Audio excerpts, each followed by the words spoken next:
Hi, my name is Mike Reed. I'm a producer on Crysis 3. Can you tell us something about the single player? Yeah, so the single-player experience we launched off at E3 earlier this year, showing off a single level and just a little bit about what's happening with the game and what we're doing with the game. So just to give you a bit of a backstory, Crysis 3, you play the role of Prophet, who's a well-known Crysis character.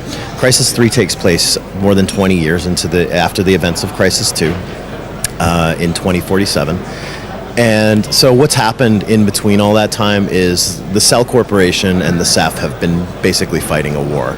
So Cell managed to beat the Ceph down to a level where they were able to build these domes over top of all the major cities worldwide. In essence, what they're telling people is to protect the public from the Ceph alien threat. But there's other underlying issues that are going on here in that they are, over the past 20 years, they've managed to harness the world's energy resources. And what they're doing is they've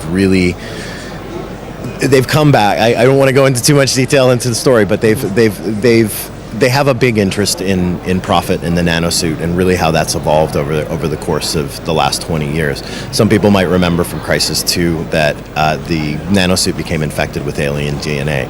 So it's been altered over that time. So that brings us up to today. So Prophet's having these visions of the future, the end of mankind, and he will really stop at nothing to get to this goal and find out what's going on. And there's some friends he's going to meet along the way, some of which we've showcased, and that's Psycho, which is a friend of his from that he worked with in Crysis 1 and was also the lead character in Crysis Warhead as well. So we really want to go in and have a rich, deep story with very heavy on character development, and we want people to care about the characters and the interactions that happen. So past that, we also have the weapons we're introducing, and the three that we've been showcasing are the composite bow, which has been a huge success for us in the Crysis franchise since we've introduced it. We've also introduced alien weapons, one of which we've been showing here for the multiplayer, and we've showed in the single player. And we also have a weapon called the Typhoon that we've brought out as well. We have a whole host of other things with nanosuit upgrades and things we've been doing on that end to really enhance the player's experience and give them more options in the way that they want to play the game. Can you tell us what do you think is the best part of the game from your side, and tell us why? The best part of the game, there's so many different facets of why this game is really better than the previous two. And what we've really done is gone back, taking Crysis 1, taking Crysis 2, analyzed those elements really well and tried to create a hybrid between the two. We're not trying to reinvent the wheel of what we've done with Crysis, but we're really just trying to make it better.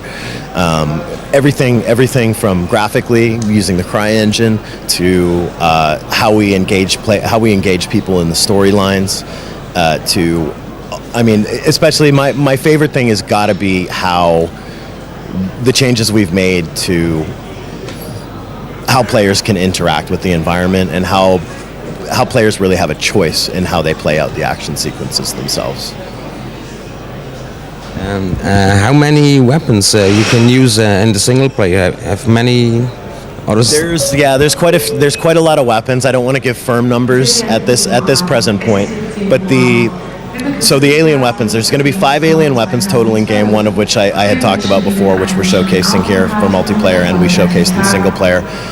You have a whole host of human weapons to go through, from pistols to rocket launchers to submachine guns to heavy machine guns, all sorts of stuff that you can get and play around with. Customizable attachments like we've had in previously in the Crysis series, but a lot more in depth into those so that players can adapt the way that they participate in that. Different ammo types as well, and of course grenades and other types of explosives such as C4 and various like EMP grenades and other kinds of things as well. And the campaign story, how much long takes the time for? We haven't really gotten to a determination on that, but what I can say, it's likely going to be longer than what Crysis 2 was to get through. I mean, the environments themselves are a lot more open and a lot more open to exploration. Not quite as open as Crysis 1, but not quite as corridor-like or closed off as Crysis 2 was. So we're adding in things like secondary objectives and also maybe little hidden Easter eggs in there too that players can go. So if players who want to search around, but you're in some of the levels that you play through, you're going to find, if you go back and play through it again, you may find that there's a whole new experience if you go around this way as opposed to how you ran through the first time. So that's... And how many missions do you have in single-player campaign? So in the single player campaign, it's going to be broken down. I mean, I can't go into the exact numbers because each area is broken down into a series of missions, and those vary depending on what the story is, depending on how we've broken it up. What we've talked about and built under these domes is we have this urban rainforest, or what we call the Seven Wonders. So there's 7 distinct areas that are underneath here, and I think there's a couple more in there as well. But each of those areas is broken down into what we call action bubbles, and each of those action bubbles are contained inside of these areas. So you're going to experience everything from what we saw in the E3 demo, from canyons. You have misty mountains, islands, all of these things. We're going to be showcasing a lot more of those and some of the areas that we have in there as we come up to release and over the next few months. We see before in the presentation the multiplayer modus and had a special ranking system there, or?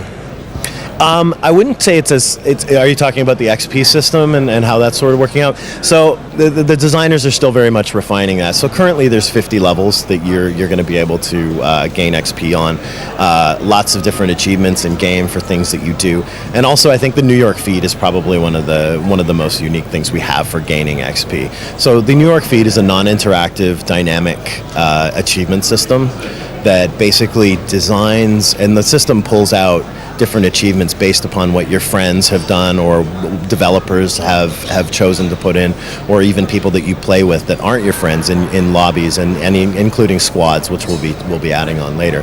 But this achievement system so it's like, say your friend gets 3 stealth kills over the course of 2 games. So that might pose a challenge to you. So how about you get 4 stealth kills over 2 games? But you have like choices, so it'll go along a line where you can choose one of each. I don't know if you saw that when it came up between matches, but you can choose one from each of the categories to go through. And if you make that achievement, it will provide a new achievement to the friend you've beaten, but also give you an XP bonus as well. And also the weapon levels you can switch up? So the weapon levels, you mean like? I'm gonna say when you. Yeah. So there's the levels of the weapon. Right. So it's not necessarily like that, but there's as you progress. So you saw in Crash Site, for instance, you had predefined loadouts in there. So as you progress in XP, you'll get different unlocks. So what you'll be able to do is take those loadouts and customize those over time, depending on what you've unlocked. That what? So.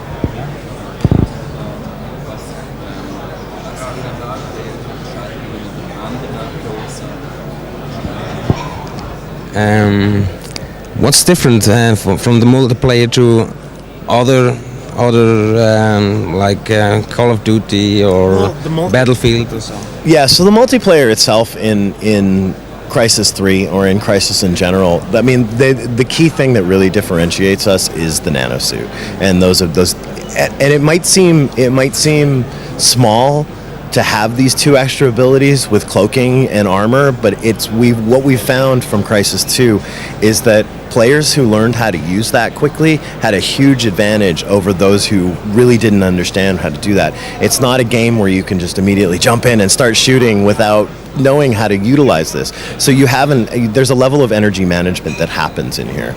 And what we've done further from Crysis 2 is really split those up. So it used to be all coupled together with cloaking, with armor, and sprinting. And so players would have to spend a lot of time worrying about their energy management over someone who was just really good at managing that. So we've kind of decoupled that, and we've created a cloak energy bar, an armor energy bar, and sprint is completely independent, so you can permanently sprint.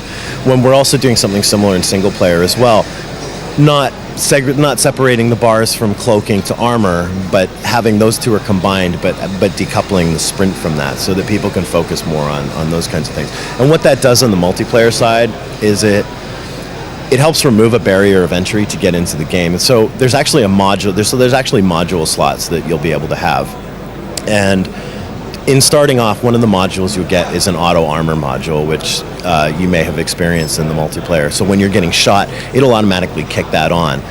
You can keep that module on as long as you want, but that's going to restrict you from other modules you'll be able to add in later. So once you get used to what's going on and how to enable that armor, you'll be able to take that module off, put in something that's more useful to your playstyle. So that's really...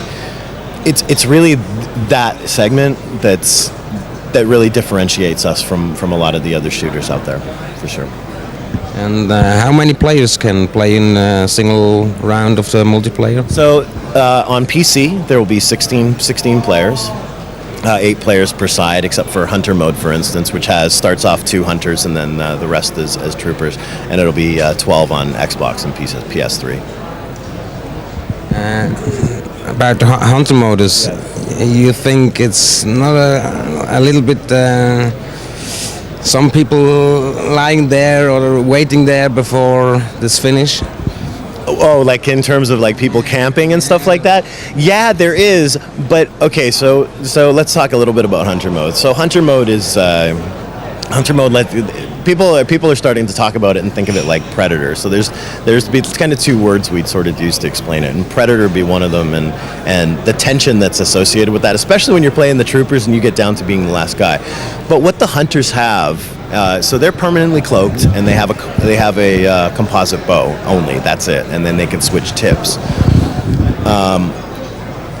But the hunters themselves can actually look down on the map and they know where all the guys are. So it's not just about hiding in a corner. They can still track you down. They still have that map there. They still have this extra little bit of advantage. But where it balances out is the troopers really need to focus on more of a teamwork element. And I'm not talking about like stick together in the closest group possible, but look at like maybe buddy up with one other guy or maybe buddy up with 2 other guys and then kind of have those 2 teams sort of go around and work together to kind of goad the hunters into doing something stupid so that they can take them out. I mean, we've seen a number of matches where the troopers do end up winning, even if it's down to the last guy. They have 2 minutes and that's not a lot of time to run through and try to get that done. So yeah, I mean, there is when it gets down to the last guy, there's not a whole lot you can do other than find yourself in this corner, just out trying to defend yourself. It's a really high tension gameplay, and especially when you get in and play it, there's an adrenaline rush that's associated with it. That's a lot of fun.